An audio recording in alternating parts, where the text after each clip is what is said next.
Our Constitution serves many important functions in our government today, but one of its most important functions is its ability to resolve conflicts between the Presidency and the Congress.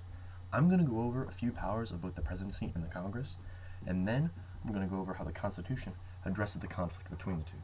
But first, we have to look at the history of the Constitution. The three men most accredited for writing the Constitution are James Madison, Benjamin Franklin, and Thomas Jefferson. These men wanted to balance the efficiency of a monarchy with the fairness of a representative government. They saw the potential for conflict, so they very clearly outlined the powers of both the Congress and the Presidency, and how these two branches of government would interact. During the Constitutional Convention, these three men saw a monarchy as a government purely focused on efficiency, and a republic as a government purely focused on equality. A combination of both of these is what they sought, a government both efficient and just. This is what they attempted to outline in the Constitution.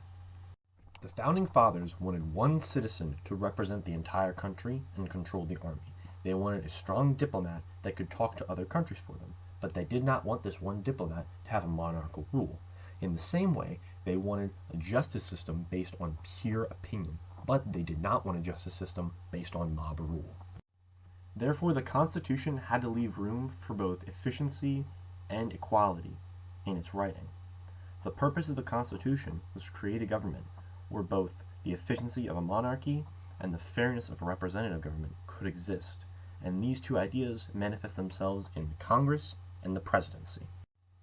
To have both the legislative and executive branches exist together, the Constitution clearly outlines the separate powers of both branches, and to further encourage cooperation, they also outline checks and balances that both branches have over each other, such as veto and impeachment. The powers of the Congress are outlined in Article 1 of our Constitution. The Founding Fathers emphasized the Congress over the Presidency because they felt the Congress would better represent the people. The Congress is given the ability to manage trade, taxes, and money, but is also given the ability to oversee military action made by the Presidency. In Section 8 of Article 1, the powers of the Congress are laid out point by point. Congress is heavily related to finance. They have the power to coin money, manage commerce with foreign nations, and regulate interstate trade. They are controlled directly by the people, so they represent the economic side of the nation that changes on the daily. Although most of the powers of Congress have to do with finance, there is a section about the military. Congress has the sole power to declare war, and they provide the military with its budget every year. By taking these powers away from the president cannot use the military against its own country or to expand into places the citizens are not okay with. The most explicit check Congress has over the presidency is the power to impeach and remove.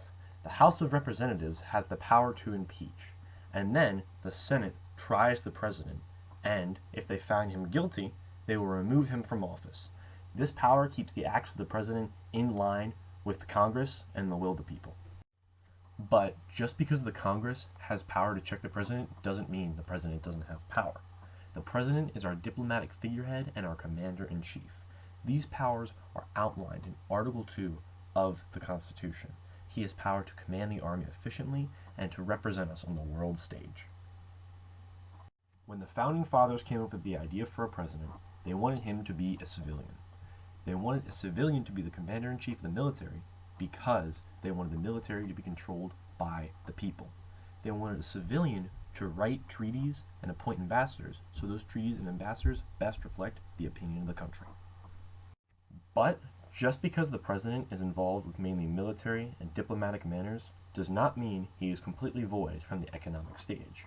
Every year, it is his job to present an economic budget to the Congress to put them on the right financial track for the upcoming year, and he approves any taxation laws that come out of Congress.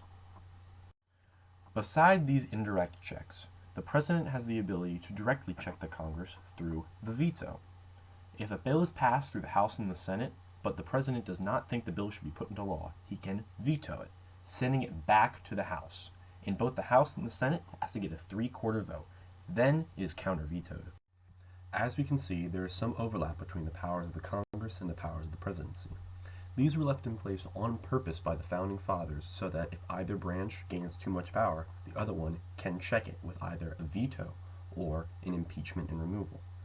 And as we've seen throughout history, these have actually come into play multiple times. Now, let's look at a historical and modern veto counter-veto. The first counter-veto came about in 1845 under President John Tyler. He had just vetoed a bill that denied him the power to fund building of ships without the approval of Congress. Despite his veto, the Congress felt the bill was just, and, with a two-thirds vote in both the House and the Senate, counter-vetoed and put the bill into act despite the president's will. During the presidency of George W. Bush, which was only one president ago, he was vetoed 4 separate times on 11 vetoes that he issued. 2 had to do with farms, 1 had to do with the development of water resources, and 1 had to do with the development of Medicare. We can also find a historical and modern example of impeachment. The first impeachment occurred in 1868 of President Andrew Johnson. He violated the Tenure of Office Act and removed Secretary of War Stanton from office, despite the will of Congress. The House impeached him, and he avoided removal in the Senate by 1 vote. A similar trial happened just 2 presidents ago with President Bill Clinton. He had an affair in the Oval Office and had been reported of making many sexual advances on many different women during his political career. Because of this, the House impeached him, and he as well avoided removal and was acquitted by the Senate by only 1 vote. As we can see, the Constitution lays out a very clear path of how the Congress and the President are supposed to interact during times of conflict.